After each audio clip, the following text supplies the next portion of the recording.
I'm Susan Ware. I'd like to welcome you back to our final session.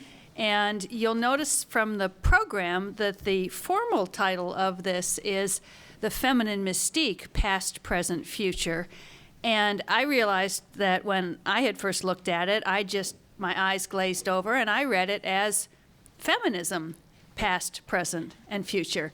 And in fact, mainly what we have been talking about the last 2 days is that question of feminism. And so I'm hoping that in this final session that we can use the time we have set in place by a few things, remarks from two panelists, to then open up a fairly broad-ranging conversation about questions such as, why is feminism so complicated? Is it helpful thinking about generations and waves of feminism? How does feminism evolve? And really what we're going to want to do is to hear from you, your questions, your comments. And I don't know if I can actually run a discussion with approximately 75 people talking, but the hope would be that in a way that we haven't really had a chance earlier in the 2 days to try and get a general conversation going, comments, and just people talking to each other, talking to the panelists. And I can assure you we are not going to come to any hard and fast conclusions at the end, but we are going to have fun getting there. And so I will keep the introductions brief because we really want to save time for what we're going to be doing for this conversation that I've just told you you are all going to be part of. And so the way we've set it, the way we're going to set it up is that Mira Shore, who is, I think, a good example of the transition or the movement of a feminist perspective into academe, but also keeping her feet very much on the outside as an early pioneer in feminist art history. And she teaches here at the at Parsons, the New School for Design, that she will start us off with a perspective on really images of women in popular culture and more than that. And then I will invite Mia Herndon, who is the former executive director of the Third Wave Foundation, which I'm sure many of you know has been an activist group, National Feminist Fund, that is dedicated to supporting social justice, especially the work of young women. And I see her as representing not an institutional strand of feminism, but showing a way in which one of the accomplishments of feminism over the last 50 years is the founding of these organizations that then, in their own ways, keep the movement going. And so I think it's appropriate to have her perspective. And then from there, we will open it up. But Mira, if you would like to start. Thank you very much. And I want to particularly thank and tip of a hat to Laura Riccio, who is a fantastic colleague and who has put together this panel, this symposium in record time, and it's just amazing. And I know the difficulties from having actually brought together a symposium on feminist art last year in the same room, so it's very interesting. And I think I can say that this originally was supposed to be in a smaller space, and there was so much interest in it that it's in this larger space. And that follows a pattern set in a lot of situations. Last week at the College Art Association, some panels were set into halls that hold 1,000 people, and there were maybe 200 people in the audience. The feminist panels were stuck into small rooms, and there were people waiting in, trying to listen in the hallway. They were so packed. I'm here because I've been involved with feminism since I was a graduate student, before I was a graduate student, but I happened to have been a graduate student at CalArts. My first year was spent in the feminist art program run by Judy Chicago and Miriam Shapiro, and I participated in the project Woman House. So I have a long history dealing with feminism, trying to, and a kind of generational everybody spans generations, so I span a number of generations. And in that light, I thought I'd just very quickly go over the impact of 3 books that were mentioned yesterday by Susan as being sort of key. Well, you mentioned many books, but there were 3 books that came up where I thought, yeah, but then with some qualifications. The first is The Feminine Mystique. I also, like Susan Brown-Miller, held up, this aging, decaying paperback. I have the same one. It's in a little baggie because it's the only way to keep it together. And I have a similar one of The Second Sex, and somewhere is The Golden Notebook. So those are 3 books. I don't really remember anything about The Feminine Mystique. I don't remember reading it, although I did read it, but it didn't have that big of an impact on me. However, I am of the generation that as a child did see The Feminine Mystique in action. It had nothing to do with my own home, it seemed like. My mother was an artist whose response to being widowed at 50 was to reconstitute herself as an even stronger artist and support her family and work for the next 46 years of her life. But I did know some of those women who went to Wellesley and went to Smith and were brilliant, ambitious women, but were suburban housewives and funneled that energy into their children and their Hadassah group and whatever it was, and in another era would have done something completely different. The Second Sex I do remember because it had a little bit better, although I've never reread it, because it spoke to me as a young woman trying to figure out sexuality, and it was more personal in a way, and there were interesting and gripping anecdotes. The Golden Notebook I remember as being very significant to me just at the point where I was really creating myself as an artist, but it's very strange. I've never reread it, and I have a feeling I don't want to. So here are 3 major feminist books that I don't really remember. Of course, then there are all the books starting with Lucy Lepard's From the Center that, of course, have enormous importance to me. So there's a whole other literature. But the books that really mattered were the ones I read before. When I was a teenager, Jane Austen, the book Jane Eyre, and Louisa May Alcott. Actually, it would go Louisa May Alcott, Jane Austen, and then Jane Eyre as, I think, one of the most important feminist documents for me of a really powerful moral figure who uses her moral qualities to survive and is admired eventually for them. So with that background, the question, I think, with feminism is like, we've come a long way, baby, or have we? And we're constantly talking about whether feminism is dead, whether we're in post-feminism. And when Laura invited me to participate in this, she caught me, it's sort of like spin the bottle, she caught me on a particular week when I'd just seen 2 things, basically television shows, that I felt encapsulated that question of that we're someplace far from where we started 50 years ago, and yet we're still dealing with these issues. So I actually decided to do it this way. So this is very primitive. What I did was I filmed from my iPhone and into a little QuickTime film. What I'm going to show you is a little clip. This is free online. You can watch it if you go to Ellen. If you Google Ellen Bic Pen, you'll be able to watch the entire thing. I've chosen 2 clips, and I think that you'll get the premise, and hopefully this will work. And I don't like labels, and I don't see color. I'm like a cocker spaniel in that way. Nope. And I don't like pointing out differences between people, especially men and women. And I thought that women, we've made a lot of progress towards equality. And we're allowed to vote, and I think since 1982 now. And we can wear pants, we can drive at night, all these things have happened. And then I saw something that makes me think we still have a little bit of ways to go. It's a new product from Bic, the pen company. And they have a new line of pens called Bic for Her. And this is totally real. They're pens just for ladies. I know what you're thinking, it's about damn time. Where have our pens been? Can you believe this? We've been using man pens all these years.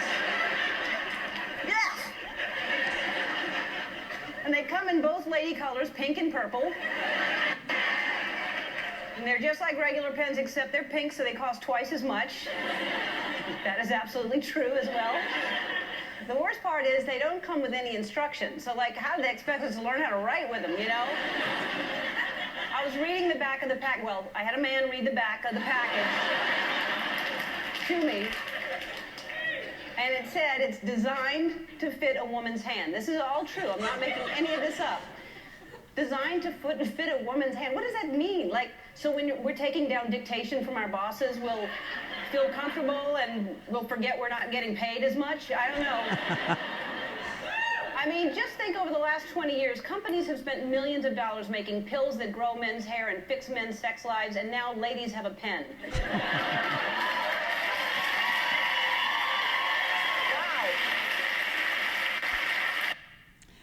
I think the reason that we're encountering this problem is a Mac to PC problem. I'm going to try to, for the second part of this, which is actually the ad that she produced, I'll see if I can scroll down a teeny bit. Oops, sorry. Uh-oh. Oh, sorry.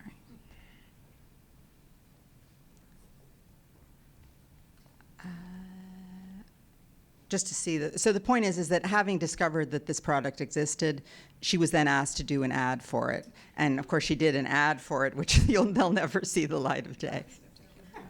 All right, so we're probably just going to hear the sound again. Just go to play. Play right here, okay. Yeah. I thought it was embedded. Oh, it is. What's wrong, sweetie? I don't know. Sometimes I just feel different. That's because you're growing up. I think it's time we have that talk. The pen talk. But I can't handle those man pens. That's why you need the new Bic for Her pen. There's a pen for women? There is now. They're built strong enough for a man, but simple enough that even a woman can understand how to use them. Here's how it works. When you have an opinion, you write it down on a piece of paper and then crumble it up and throw it away because no one wants to know our opinion, sweetheart. So one of the questions was, is Tina Fey a feminist, if the discussion was before? And I'm choosing two women who are powerful women who have a lot of media attention, and they've used that power to promote feminist ideas consciously. Because I'm going to run into the same problem of embedding QuickTime in blah, blah, blah. I'll just tell you about this one episode which I came about, which is kind of a takeoff of the last Batman movie where Liz Lemon in 30 Rock decides that the world is just completely going to hell in a handbasket, and the city is going to hell in a handbasket, and she finds herself on the subway dressed as a bag lady because she was playing one in a skit. And she realizes that she can use that to get a seat on the subway by acting crazy. And then she just starts acting crazier and crazier.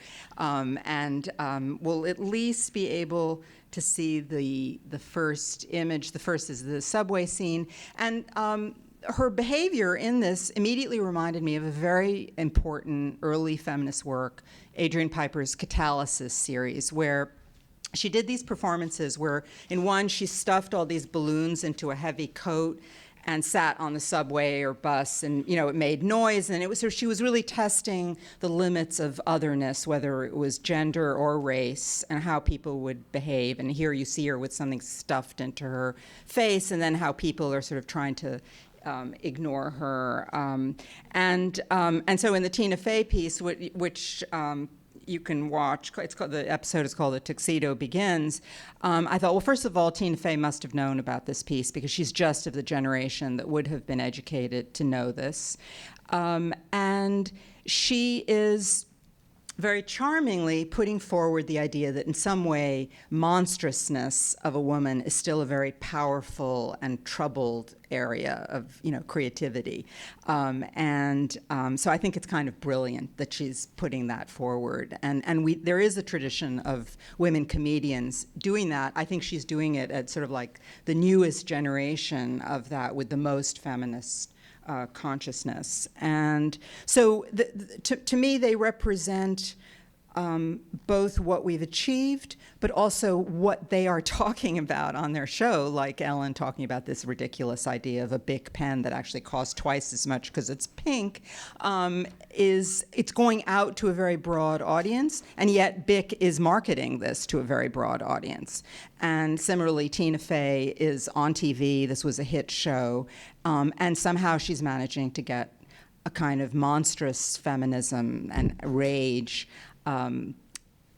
into popular culture in this amazing way that's very subversive, because I don't think people really understand what they're being told, but they're seeing it acted. So that's really just what I wanted to put forward, and then I hope we can have lots of conversation about, all of this. So thank you. And sorry for the technical issues. I knew I'd run into them. Hey, everyone. So welcome, Mia. Hi. Okay. So in my culture, when someone says hi, people say hi back. So I'll try that again. Hi, everyone.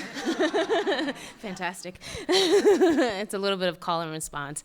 And I imagine that you, I have unfortunately not had the benefit of the last day or so of conversation. I've been trapped in the feminist mystique. No, I've been fulfilling my duties as a mom, which have been actually quite lovely, although I am super tired. I had 5, 6, and 7-year-olds over for a slumber party for my daughter's 7th birthday, so I usually don't look like this. Anyway, but I'm really happy to be with you all. And I think the reason why I'm here is that I had the benefit of, for more than a decade, of supporting feminist activism and organizing across the U.S., done by some incredible young people, primarily young women and transgender youth, that oftentimes did not consider themselves feminist, but really understood the importance of feminism in their lives. And generally speaking, as we supported primarily people of color in low-income communities, the feminist mystique had absolutely nothing to do with their lives. I know certainly as I read the feminist mystique for the first time, like this week, it's true. I mean, You're one of many. My grounding in feminism came both from living in a matriarchal family, and because I live in a Black community where, the benefit of fathers is hard, from the military institutionalization to the criminal institutionalization. Men were just not prevalent in our family. And beyond that, I had the good teaching of bell hooks and Joy James and Patricia McFadden and Patricia Williams, and so women of color who I sought out for their perspectives on how we understand our society through the lens of race, class, and gender. So that being said, I don't want to go on too much, but I'll say a few things about what I've been struck by in this current time, and some of the things that I struggled consistently for in trying to raise resources for the kind of feminist activism that I saw as really relevant. So quickly, we supported organizations that did everything from, and got into a lot of fights around this one in particular, around supporting young people who were engaged in the sex trade or sex trafficking in order to organize and to build power for themselves and to make decisions about how they could live their lives with or without judgment, but primarily with the ability to have economic rights and be free from violence. We got into a lot of fights with other feminists around how we should enter into that work and how we should engage in that work, but it was really critical. We also supported a good amount of organizations that were doing work around reproductive health and justice, and which, I think we'll never get away from, I think is a really critical and central issue for many of us, although it may not just come in the form of abortion, and I think sometimes it's one of the other challenges that we don't get to talk about, the issues of maternal rights or the kind of cancers that continue to plague us, that just the conditions that we have that shouldn't be, that continue to be pervasive, particularly when we don't have access. And we know that access just isn't equal across our country. And then we did a good amount of work around ending violence from other forms of institutions like the prison system and when working conditions.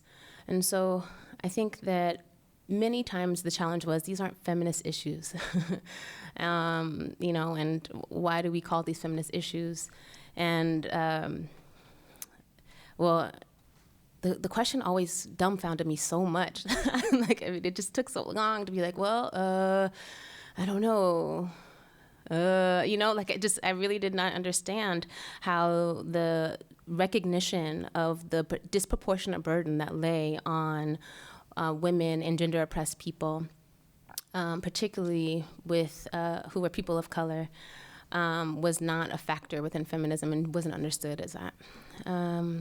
And I also struggled with colleagues who really saw that, who didn't see the disproportionate lack of resources we would get for doing feminist work, right? And so towards the end of my career in institutional feminism. Sorry, I'm laughing. I'm 35. So the notion that I've kind of ended any career is pretty funny to me. But that particular work, I really struggled around, why feminism and gender rights was central, continues to be central to put resources behind. And this is a fight that we struggle with. And I'm telling you, there's meetings upon meetings about how we can centralize the issue of gender currently to put not resources and energy and time in. And I've been kind of thinking, is the problem actually institutionalization? Is part of the problem that people don't have the kitchen table conversations and capacity to see the impact in their lives anymore, and all they see is the thread to write your congressperson or walk for breast cancer. People really don't recognize how feminism takes place in their lives anymore. So that's one challenge, I think, because I think having organizations is really critical. I think that's how you build power, and we have to be able to reckon with power by having power. But I also think that sometimes that power constrains your voice, honestly, right? So there are a lot of things that I would say that I just got in trouble for. I couldn't raise money saying, and so that's a real, at this point in time, that's a real challenge. You have to be palatable, so to speak. You have to speak to lots of people when I really just want to speak for the people who are on my block. So, I'll stop there. That sounds like I can say, but I think it's better to talk to you all because that's how I think change happens, is in conversation and relationship. So. Well, it's near as I can tell. Thank you. I think both in this panel and also in the whole conference, there seem to be two questions that I'd like to throw out there, and we can just see which direction we go. The first is, who calls herself a feminist? And certainly, thinking about Tina Fey and Ellen, and also the young women who don't necessarily, and yet we clearly think, and why not? And this has always been a question that has puzzled me so much because feminism seems, it's so central to my life and it's been so important, and why doesn't everybody see it that way? But they don't. But I think there is a question about how you can feel comfortable or welcome to call yourself a feminist, that I think is one of the things that we should talk about, because I, for one, would be very angry to lose that word. As a historian, it connotes to me a tradition, a history. I don't want to give it up.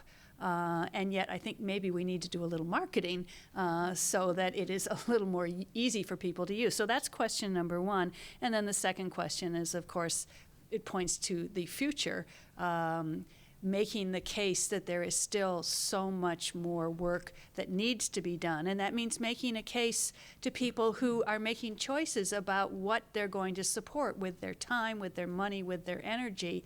And it's not done. It's not over. And I think that it's a real challenge for us to be able to articulate why it still is important 50 years after, and after all the change and progress that has happened. But there is still so much more. So either you two can start the conversation and we can open it up. Mira? Well, I've certainly run into, I think one of the things that I've done is consistently say that I'm a feminist. So let's say if one of my contributions as a teacher or something is simply that throughout I've said that. So that's something that's visible. But I've run into years of young women saying, no, we're past that, and et cetera, not wanting to be considered feminism denial on the part of women who were even included in major art exhibitions, and on the part of the students, often a couple of years later when they've been out in the world, then they come back to me and they go, oh, okay, I see. But what I also know, which they may not realize, is that one book we've not mentioned actually the whole past couple of days is Susan Faludi's Backlash. And the fact that the demonization of the word feminism is constructed, and great forces were brought to bear on making that word something that a woman who, even though she actually agreed with many of the ideas, would not want to be called a feminist. So I think that there's work that still needs to be done to redeem that word, to undo the backlash, the constructed demonization, and that's one of the things that I think goes towards the future, and also the sort of more global idea of let's say that white women in America continue to be somewhat privileged, but in relation to the rest of the world, there's so many issues surrounding women's education. And then even among the most privileged women, the story of the model in South Africa still points to the fact that a woman would have to ask permission to go to the bathroom in the middle of the night so she doesn't get shot, while peeing, if that seems to be the story. So there's so many layers, and I think the biggest job is to undo a massive promotional campaign to sell the opposite of feminism to women. And of course, meanwhile, there's so many examples of very powerful women in our society, and some of them do admit to being feminists. So, that's kind of a good thing. And I thought one thing that you said, Mia, was very interesting, was the idea of feeling that in some way you have to contain what you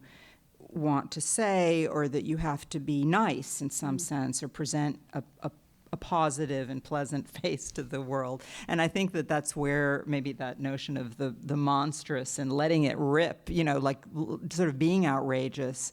Why be so polite? That's part of what the backlash imposed. So anyway, that's... Yeah, but, I think there's always one of these issues that I struggle with is the burden of who the backlash is on and who is perceived as monstrous regardless of what their actual, public face or demeanor is, right? And so I think, for me, I think the representations of Black women in general, in particular Native American women, who I consider my people, have always been considered pretty monstrous. And the notion that, so I think I actually... not intentionally, I've read, I know that I actually don't have anything to uphold per se, right? But there is this internal dialogue around knowing that I may be the only encounter that someone has, or that my actions have an impact for lots of other people beyond me. And so within that, I think that I think that it is still a struggle around what representations of women and or representations of kindness or politeness and or even, outrageous politic mean. That being said, when I was thinking about the question, it made me, there are a couple things that came up. So one was in terms of feminism, I mean, I think that I've certainly struggled for the importance of the word to be there just because of the fact that I think you can't lose the history. I think it's just really critical for us to know where we come from. Even if we shift the language, we just have to recognize where we come from. I think there's power in naming and being named. And I think that again, is something that I've learned over time, that we have the power to name ourselves and to name our own, create our own depictions of ourselves is something that we can't disregard and take for granted. That being said, you also have to be willing to shift with the times.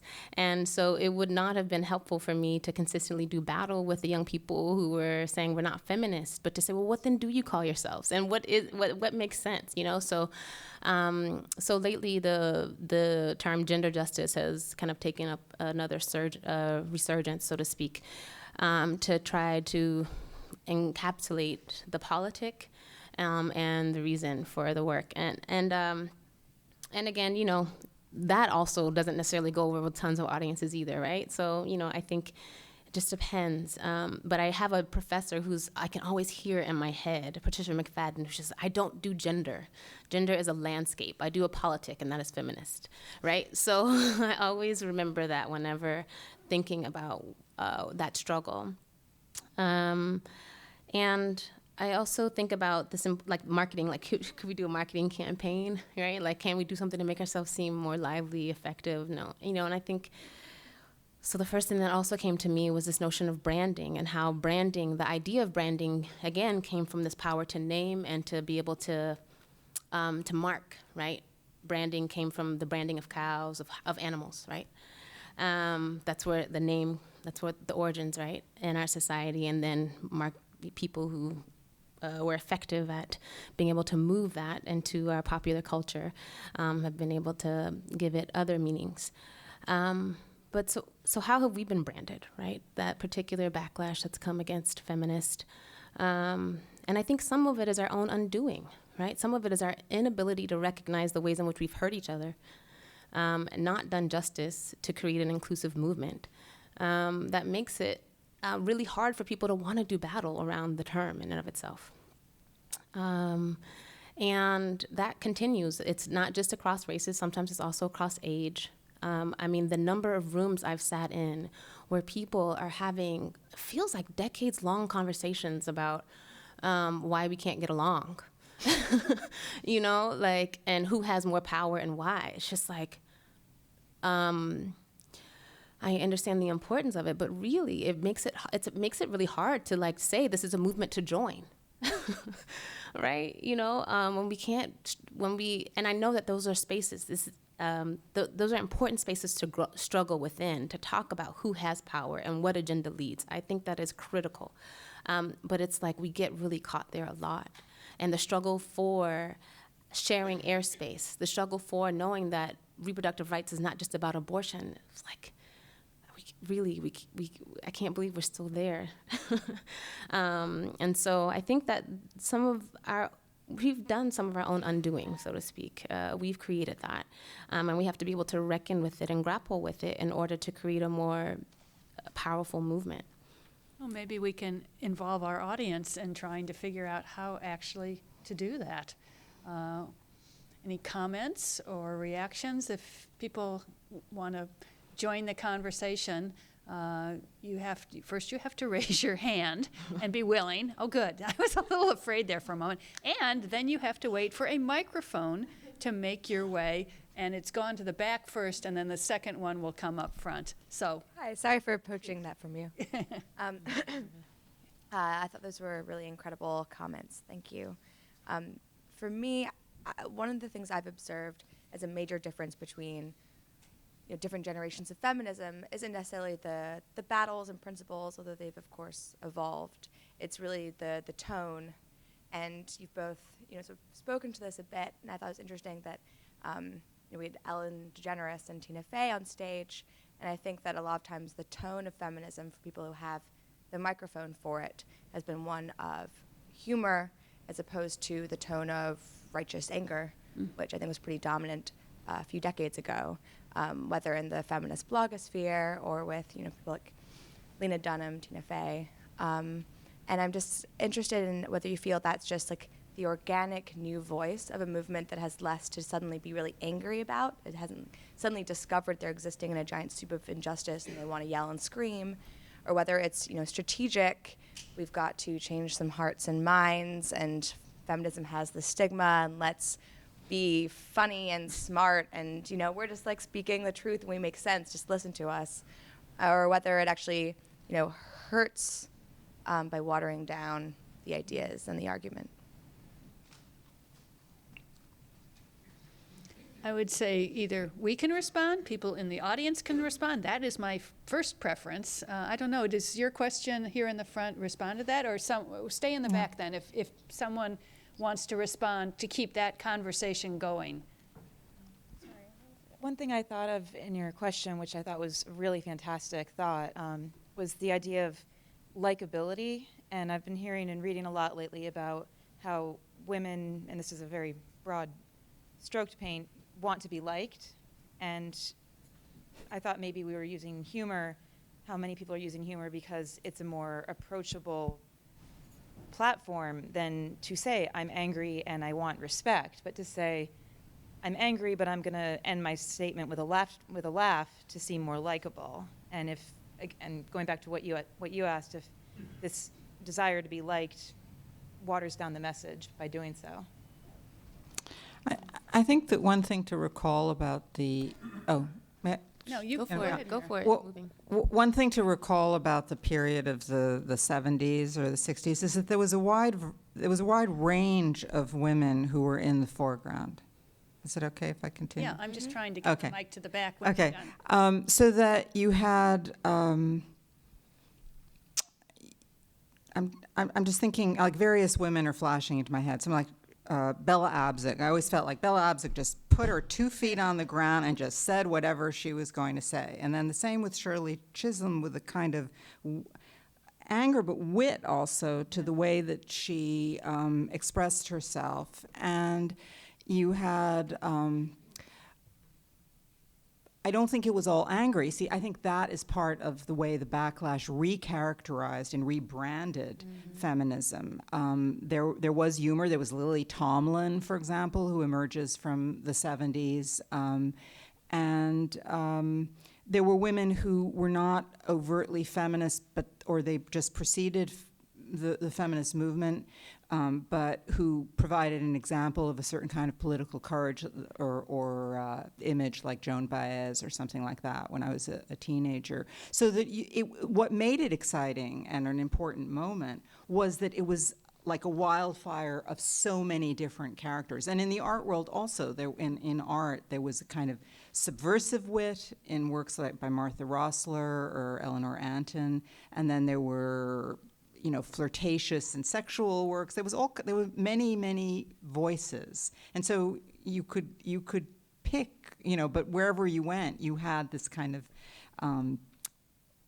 forcing of rethinking of the ideology of the culture, and looking at patriarchy and looking at roles of women, and, you know, that's what you hope for now too. And I think there are also, but the sense of a movement is not as evident or visible, I think. There's a comment in the back. Well, my name is Michelle Frank, and I'm a adjunct professor here at the New School, and I teach a class called Understanding and Treating Victims of Abuse, which attracts both men and women to the class and really forces them to really look at theories that are informed by feminism and by class and racial injustice. And so I think the good news out of education is that it has attracted so many more men who are making commitments to awareness that these forms of injustice do continue to exist, and that by making a commitment to humanism, which I think in many ways replaces the word feminism in our class, they can see themselves as part of the solution. Mm-hmm. Let's see, and we had a question up here, so if you can bring the... And then right here. There. Okay. Yes, I think it would be interesting at this point to go back to Betty Friedan, the problem that has no name. She was addressing this to, as many people have mentioned, the suburban housewife. and who was highly educated and not able to use her talents. But these are women who were already very privileged, and very privileged. They were very privileged then, so they just got really a new privilege, and they really have achieved that. The problem is the people who were not privileged are still not privileged. And that is what needs to be addressed, that the people who have achieved so much get a little bit generous and pay attention to the people Mia was speaking about. And it's a different mandate. Well, I think the other thing that's happened in the 50 years of the Feminine Mystique is we have to look at what's gone on in the American economy and the huge growing gap of inequality in wealth. And the society that Betty Friedan was writing about wasn't an equal society by any ways, but we are in a much different situation now. And I think for me, that just always reminds me that feminism is part of a much broader agenda, and it always has been, and it always has drawn its strength.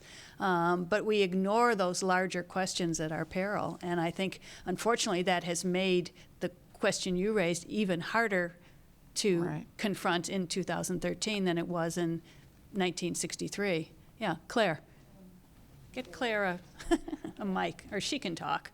Well, Yeah, go ahead. Okay. Go ahead. You've been trying to. You've been wanting to talk for a long time. I'd like to go back to the discussion about discussions. Use the mic. Use the mic. Discussions around the kitchen table, and my remarks are going to be a little bit scattered, but there is a thread. And one thing is that I took a class here way back that changed my life in so many ways. Celeste Coles-Fechter taught a class in stereotyping. And one of the first things she was careful to point out was that it's impossible, almost impossible for the human brain not to do that, because when we see something we haven't seen before, we search in our minds to match it to something we do recognize. And so I've really worked with that almost every single day of my life since I took that class. And what I've discovered is that if I just hold back, and okay, the stereotypes come, but then if I just hold back and quiet my mind down, I can dispense with them. And then other people start to react better to me.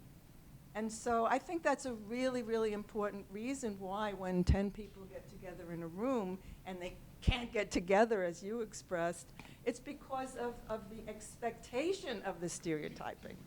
So I think that, and I totally agree that is really where change takes place, is small groups of people, as we saw in the movie Made in Canada, that those feminists mentioned in the beginning. There were only maybe 10 or 15 of them. So that's why. Yeah, Claire. Yeah. I wanted to come back to the kitchen table comment too, because it made me think of some research I've done on feminist groups in the 1970s who were trying to grapple with the issue of pornography. And one of the things that's so poignant about being in the archives of these groups is they have to support themselves by selling T-shirts and selling buttons, and they're going door to door getting little donations from people, with the result that all of the organizations fold in 3 or 4 years because it's so labor intensive to keep them going. But the amount of knowledge and theory that is generated in these meetings and through these encounters with people is astounding.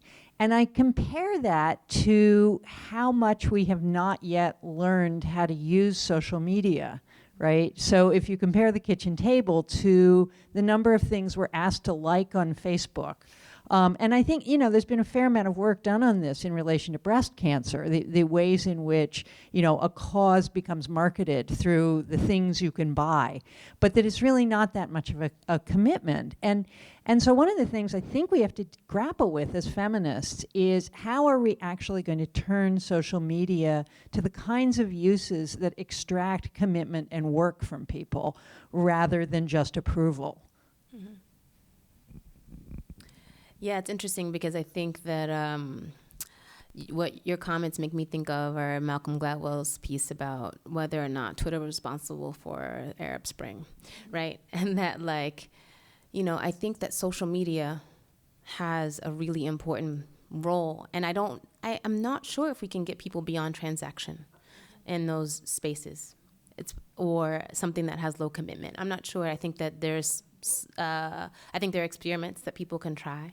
But I think without relationship, the ability to have the penchant for commitment is pretty low.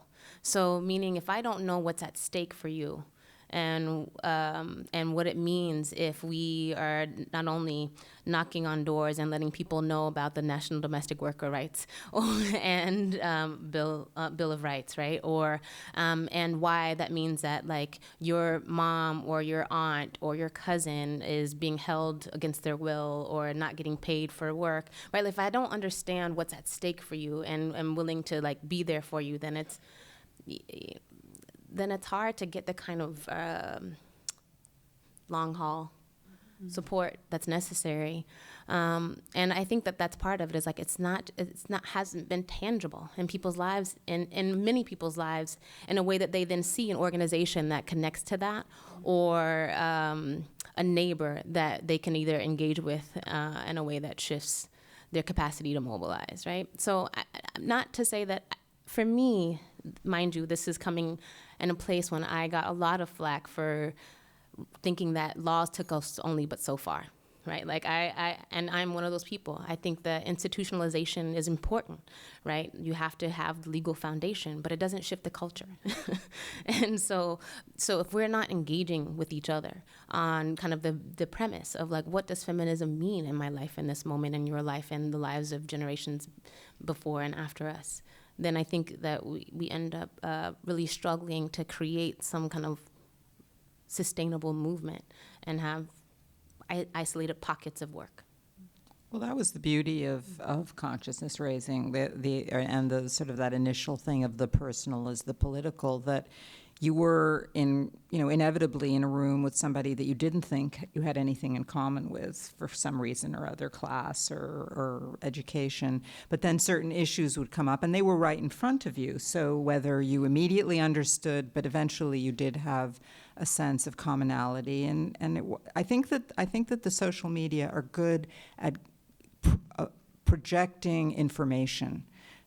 And I think that if you're in situations where you're not in a big urban center or a big university, the ability to tap into numerous websites that will, turns out that there are things going on that you didn't know about, identities that you can, express without being, punished for it if you're in a smaller and, more restrictive environment. I think that part is very important. But the blood of politics is a daily grind, and it is more personal. It is based on real communities of people and dealing with people you don't like in person, and all kinds of things. And it's in other words, it's very difficult. And I think that's why there's also burnout for a lot of people, because at a certain point you think, I just want to live my life, right. Leave me alone. So kudos to the people who actually keep the faith, their whole life, and remember what it was that they were, started out doing, and just keep working as best they can in the changing circumstances. Well, I don't want to work with anyone who can't dance and who can't feed me well, or and who can't, play with my kid, and you know what I mean? That's also a part of it, is that, it is hard work, but we should be enjoying the facets of our lives together in order to sustain us, right? Like, that is just a part of it, right? It should not all be drudgery. That's why humor is so critical in it, or different representations, right? But that's just simple and part of me. I'm a part of a socialist organization, and we meet consistently, and we have platforms that we work on, and we do a lot of work online and offline. But we have to laugh and party and play together. Otherwise, it makes no sense. It's just not. We know the long haul is worth it, but it's hard to get through in the moment. Yes, you have it. Hi. almost like half a year ago, I was a closet feminist because I thought I cannot hate men. And I also considered myself a very educated person. And apparently, I had no clue about history of feminism. And I had some really silly assumptions. So I kind of felt very uncomfortable to tell to people that I'm feminist. And after actually educating myself and reading and understanding what was accomplished in 50 years, I understood a big thing for myself I want to share here is that it's not about me. It's actually me saying that I'm a feminist and why I'm feminist and trying to explain even in my personal journey why I'm doing this. It's contributing to we. And I think what's happened here, what I feel there is disconnect, like my problem was that I didn't remember or I didn't know the history, so I wasn't educated. And I think a lot of people of my generation, I'm 35 years old, we don't remember, we don't know what's happened in the past, and we don't appreciate it. That's why we don't want to say that I'm not a feminist, or we don't want to accept it. And another thing is take it for granted, understanding I got my education in different country, but I came up from a good family with a great education that I could come here in this country and have a great job and all possibilities. And so what I'm doing about this, I'm just enjoying the progress and feeling comfortable and not doing anything for society. And I just see this for myself, and I'm trying to change this. And I feel like a lot of people of my generation don't do anything and just enjoying the progress. And they're so concerned that somebody would think that they're hateful and they hate men. And we do need to change, I think, perception of feminism, because it still has a bad picture. And I think it's a big question how we're going to do this, that more people will join.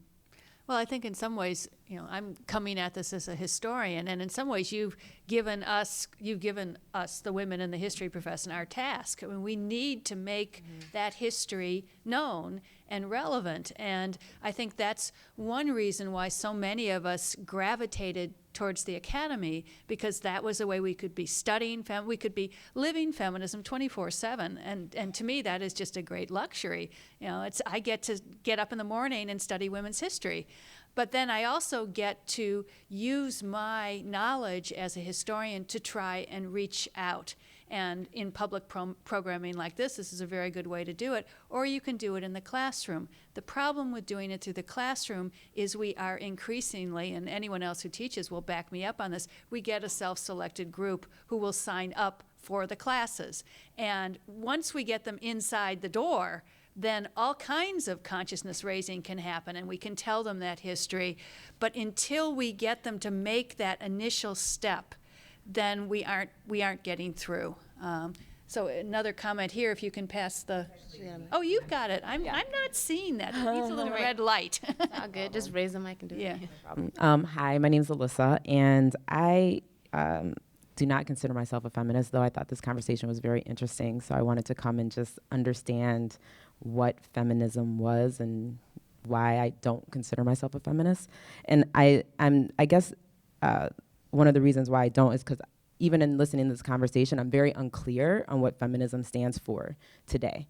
I don't understand what's important to a feminist. Maybe if there's 3 topics you guys have that you can bring out to the forefront so you can say what you stand for, because I'm not quite clear.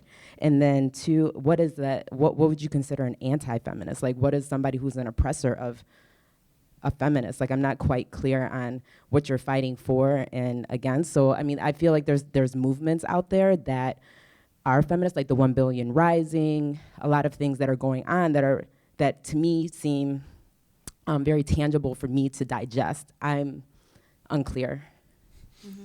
Well, that's, the question of what is feminism is not an easy one to answer. And how you define it, if you define it too broadly, then almost everything becomes feminism, and that isn't useful. It loses its edge. If you define it too narrowly, you leave people out. And this is it's an ongoing conversation, is what I would say. And feminism does evolve. I think the way we talk about it now in the 21st century is different than the way it was talked about in the 70s.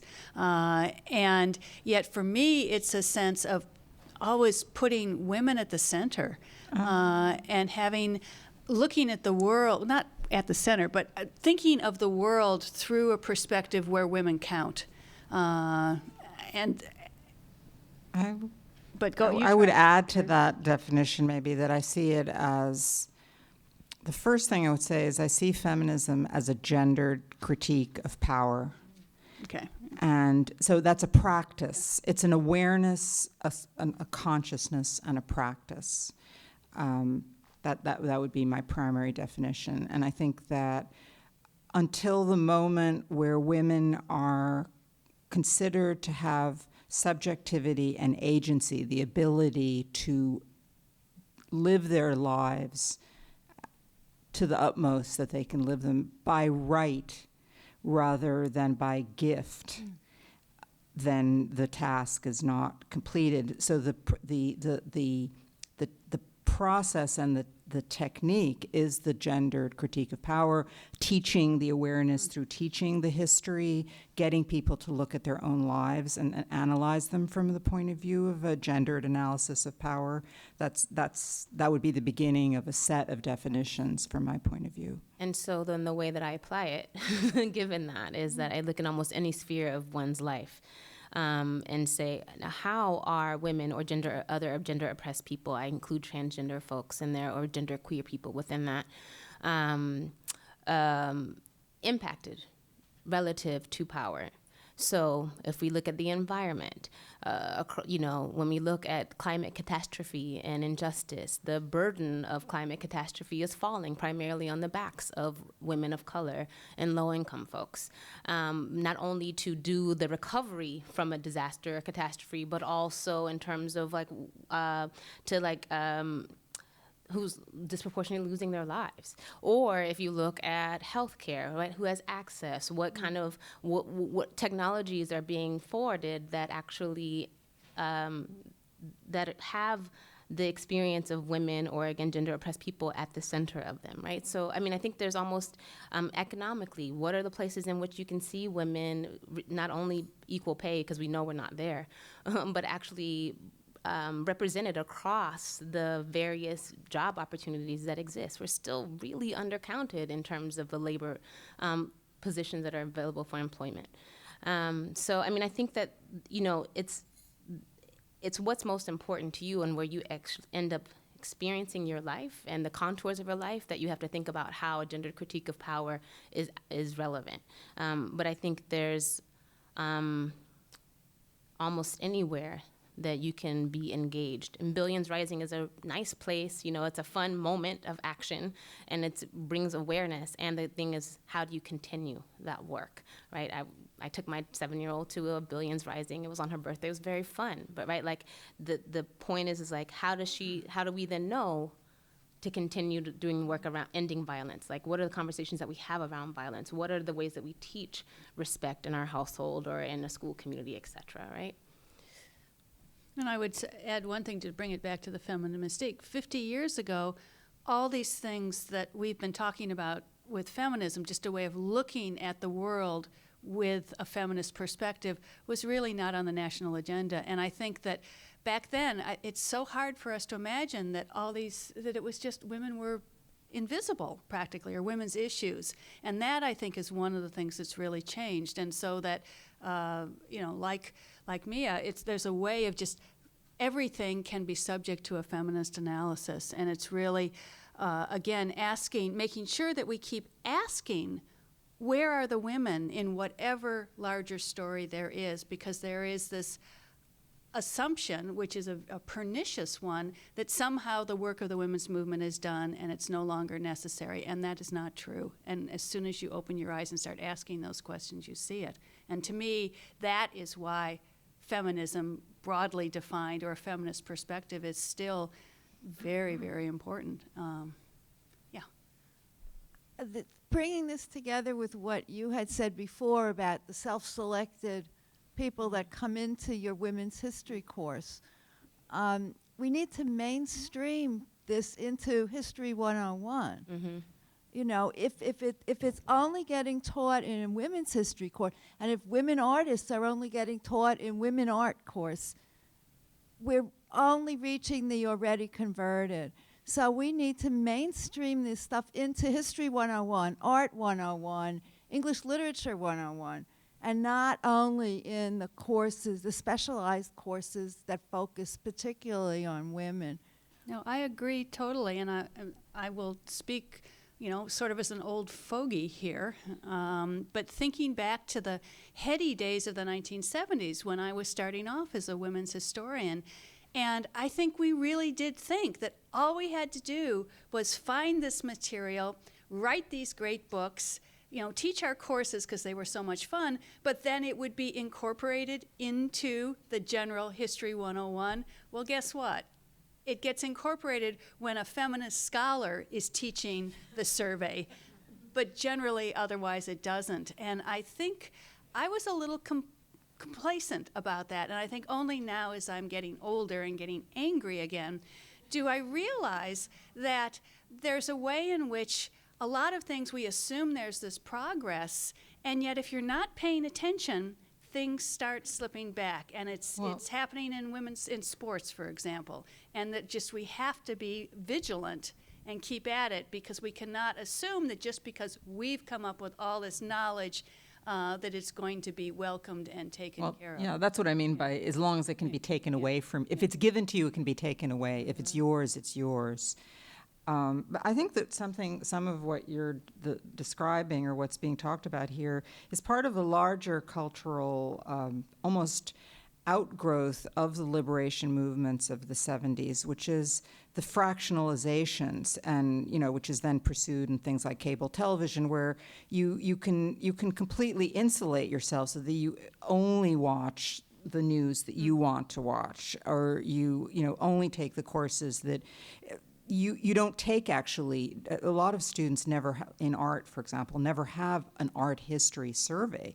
They actually will only take African American art or feminist art or, very small little tidbits. And then you have things like Google search, which will only find the stories that they think you want to hear, which means you won't actually get all of the stories related to a particular search. And you don't even know that that's happening. When you think when you click on a Google search that you're getting a spectrum of information, but actually you've been passed through various algorithms, and so all of those things are this way in which people have ended up being separated by liberation movements, and then fed into a way that can be monetized if you think about something like Google. And that's a rather not a dysmorphic way of talking about it. I was going to say, I don't know if I think the liberation movements are responsible for that or capitalism, but I do capitalism more. It's been used. Right, it's been used. Yeah. Where did the microphone Actually, I have one. Sorry, may I? Yes. Thank you. Hi. Thank you all. I've been silent today because my voice has been going. So, but I feel strong enough now. First, I just want to thank you all for absolutely fantastic panel. Well, extended to the whole conference. And this is Laura Riccio yes, who thank you. did this. Yeah. I have been far too much praised today. Thank you. But I actually wanted to pose what I think might be a really provocative question, but I'm going to toss it out there anyway, which is the choice. How do I put this? The choice of women. The broad definition of feminism, because we've all been talking about the importance, I think a lot of us are on the same page, on the importance of a very expansive definition of feminism. What about, or how do we feel about, what about the women, and we started with the Feminine Mystique, what about the women who today are choosing the life that Betty Friedan actively rejected, and sometimes calling themselves feminist, in doing so? And I'm just curious about that sort of cycle. I realize it's a very kind of provocative question potentially, but I wanted to put it out there about the sort of cycle. But see, to me, that shows the key word is choice. And the huge difference is choosing to live that life, and then which is not even available to very many people, versus the women that Friedan was writing about who really didn't have a choice. And to me, that's kind of a liberal feminist definition of what the changes that the women's movement brought, but it really is being able to make choice and not be trapped in a certain way. So I'm not all for it. I couldn't live that life, but if someone feels they really want to do it, but then, the feminist in me, the little thing behind me says, well, are you really making a considered choice? And have you been reading too many of the women's magazines and seeing too many advertising? And maybe we'll get her later. It's funny. I struggle a little bit with, Go ahead, Mia. I would just say I struggle more with the people who call themselves feminists but work against equal rights for women.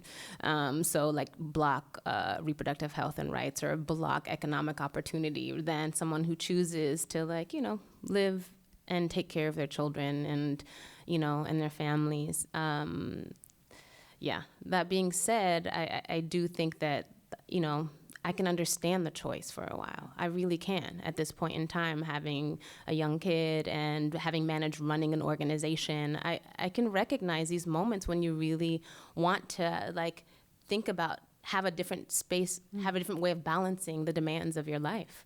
And that comes with an incredible amount of privilege and support. And, not too many people get to make that choice or have been able to. Yeah. It seems like those women who are making that choice, first of all, they are the privileged fewer. And I think that their choice is a response to the unfinished project of feminism. There's no child support. There's no support for having a child in our culture. There's no maternity leave. There's no paternity leave. There's for a pro-family country, we actually really don't support the family. There's not the education is not good. When you read about childcare, when you read about the way small children in France are taken in during the day and given this wonderful experience, it frees women up not to have to make this terrible a choice that they might make another choice if these possibilities were there for them. Some sort of support structure that would make it possible for a woman to do both. And of course, the biggest issue, I think, is always that it's women who have to make that choice. I seem to be the recipient now of the moment where one of my students either asks me what I think about her having a child and when that would be a good thing to do or not to do, or tells me that she's having a child because in a way it's a very fraught thing that she has now decided to do this thing that she's afraid is going to take her out of, action for a number of years because of all these other circumstances. And, I have a lot of issues with and the New York Times seems to love those kinds of articles about these women who are doing this, but I think it's a reflection of a much larger failure of the feminist project to really get to what it takes to have a humane society and an equal society. All right, the person in purple has been so patient. I'm glad I have, because the question about the stay-at-home mom issue does relate to me. I consider myself a feminist, went to law school, and once I had my kids, I did want to stay home. And I was privileged enough to do it. But I didn't do it, and I think it relates to this whole question of what is feminism. And to me, feminism will get stronger the more inclusive it is. So to define feminists as we failed because there's still some women who are choosing to stay home, or I don't take offense to that at all. That's a misinterpretation of what I was saying. Go ahead. I understand that. So for me, I think there's definitely that sense of women need to have all the opportunities that men do. They don't need to have to stay home to take care of their children. They can go to work if they want to. But I think that for me, the future of feminism, how I would like to define it, would be to really value the role that women historically have played for millennia. That their role has been inclusion and caretaking and nurturing. And I think that not to say that women should be caretakers, but to value the role of caretaking. And that really was the problem, was not only that we are discriminated, in the past we've been discriminated against and we don't have the open doors to achieve what we want to achieve, but that but we've had to, even in wanting those open doors, we have to acknowledge that the value of caretaking is in itself important. And I'm not talking about caretaking children necessarily. That's one example of it. But I think if we can shift the dialogue into a more expanded view of our society itself needs to value caretaking in general, that we will see a shift, hopefully, in starting that conversation in our institutions, so that we have a discussion of, does our economy take care of everyone? The poor people. Are we really taking care of communities when we're institutionalizing people in prison, et cetera, et cetera? And so I hope that this new shift, I'm hoping for a shift in consciousness where people value connection with other people and value caretaking in an expanded sense, so our society can shift and be more inclusive, and hopefully that will affect homelessness and poverty and a whole range of things. But that's mine. Yeah, and I agree with you, and I did not mean to critique women who make that choice. It's more that the fact that the choice is so fraught for many. I would maybe just end my own comments with recommending another book, which to me has been one of those books that hit the moment because it links feminism to the history of capitalism, and that's Silvia Federici's Caliban and the Witch, and in general her writing. And one of the things I think you would be interested in is the degree to which she foregrounds what she calls the reproductive labor, and she's not talking about just having children, but just the reproduction of society, what women contribute to capitalism by making sure that somebody is fed, has clean clothes, can get to work, to participate in the work of the world. And anyway, it's an amazing book, and for me, it was like a new awakening of a feminist thought to read her writing and hear her speak. Silvia Federici, and the book is called Caliban and the Witch, and it's actually it's online as a PDF as well as being easily found. Quickly say that the National Domestic Workers Alliance, to me, I think is doing one of the best jobs right now of forwarding a conversation around care in our society. And they're talking about everything from care of children to elders, but as well as the role that care plays in building a greater society. And I think you're absolutely right that we have to kind of see this as a value that's critical for all of our survival and well-being, and that is foregrounded on the thoughts of feminist activists and organizers. I see there, yes. Thank you so much for the panel today and the discussion. I have, when I was in college, I studied feminism, some feminist texts. I was studying literature. And it spoke very loudly to me because I come from a culture that's highly patriarchal. And I waged my own feminist battle within my home because I have an older brother and, more privileged than I in our home. And it's been a lifelong process for me to come to terms with that and to succeed in that area of my life. And yet, as an adult, I have to say that there's tremendous power, and it touches on the women staying home to take care of children, also touches on social media. In the arena of entrepreneurship, this concept of being in our feminine power has been tremendous. There are massive communities of women who are making massive amounts of money by being in their feminine power as business owners, and compared to the corporate environment where women are standing in their power and doing business in community in the way that calls on their strengths, they are far exceeding the men in income. So it's quite a fascinating phenomenon. There are 50,000 in just one entrepreneur's community that I can think of, and 70,000, and it's massive that this is happening.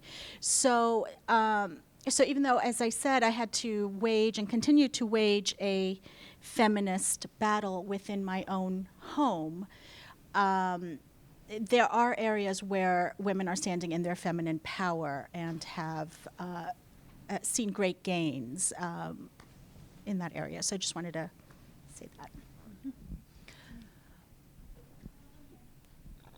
Oh, behind, and then you'll be next. Yep. And then soon we will stop. Yes. Hello. Hi. I have a separate question, not a response. I've been fascinated by the discussion around the word feminism and what does it mean and how polarizing it can be. And I love the term used, humanism. I think that's great because I think the way I see it, there's two different struggles. I think when you're born kind of innately inferior in a society, if that makes sense. So this applies to the civil rights movement or women. You're automatically sensitive to striving towards equality and striving towards empathy and justice. But I think there's a separate struggle when you're an entitled, white man, which is kind of the people that control most industries.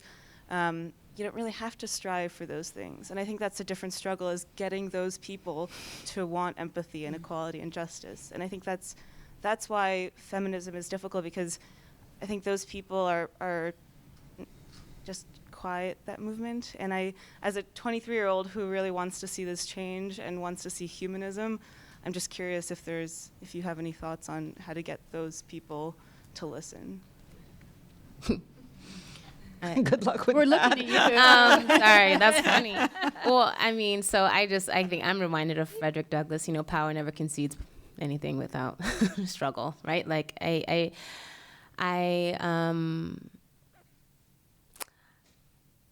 do think that there have been ways in which we've been effective at getting people who have a lot of power and control to understand the perspective of those who don't. And oftentimes it's framed in an economic or this is a good for you kind of thing. Right? You get people to get a sense of the identification with as a really critical part of shifting the frame, of shifting their consciousness.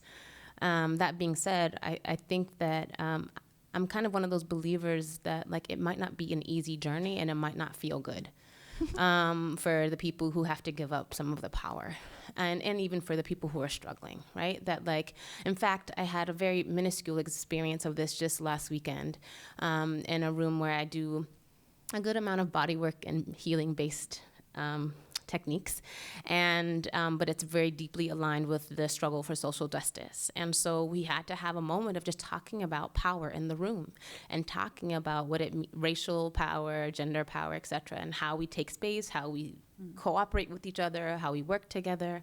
And there were people for the first time who had never grappled with their own power, never grappled with the notion of having more power and privilege in their life because they hadn't navigated against people who saw that they had more than they did, right? Or, they were just kind of internally focused.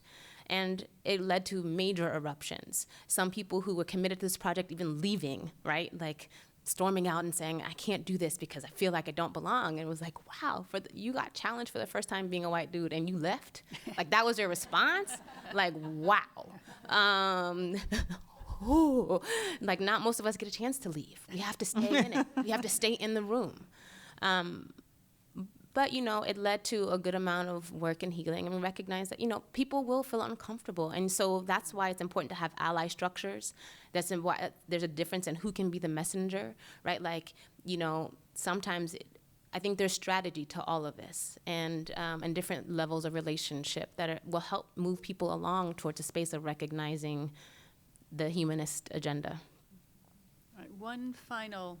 Yeah, thank you. I appreciate this discussion so much. I feel like so much has come out, and so I just want to thank you all for how open the inquiry has been. Just about the humor comment, Caitlin Moran, I would suggest if you haven't read her book to add her to your comedians. She says her definition of a feminist is if you put your hand in your pants and you have a vagina and you want to be in charge of it, you're a feminist. So I kind of like that. I just wanted to say one thing that I think is part of the conversation about what relevance feminism is. There's a book by Laura Kipnis, The Female Thing, which is really great. And one of the points that she makes is there's a battle between what is being feminist and being feminine. And I feel that's a discussion that we could be really honest about, of having to actually give up being feminine. Or does that even mean to happen? What is the definition of feminine? And how much that's a rub for when we talk about being a feminist, right? Because, well, whose definition is feminine anyway? But we know we get a lot of affirmation from it. We get a lot of power from it. So I feel that is a discussion worth having. Sounds like the perfect topic for a future conference. And I think we've really reached the time to leave, and I am not going to try to sum up what's happened over the last day and a half, but I did want to leave you with a quote that I used in my recent book about Billie Jean King in Title IX that I think is very relevant to what we've been talking about. And it comes from a Title IX activist named Bunny Sandler, who in 1970 was one of the first to really identify discrimination in education as a problem, and then worked to get Title IX passed in 1972.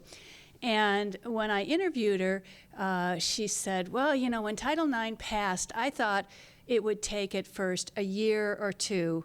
And, it might take that long, but we would be able to solve all these problems.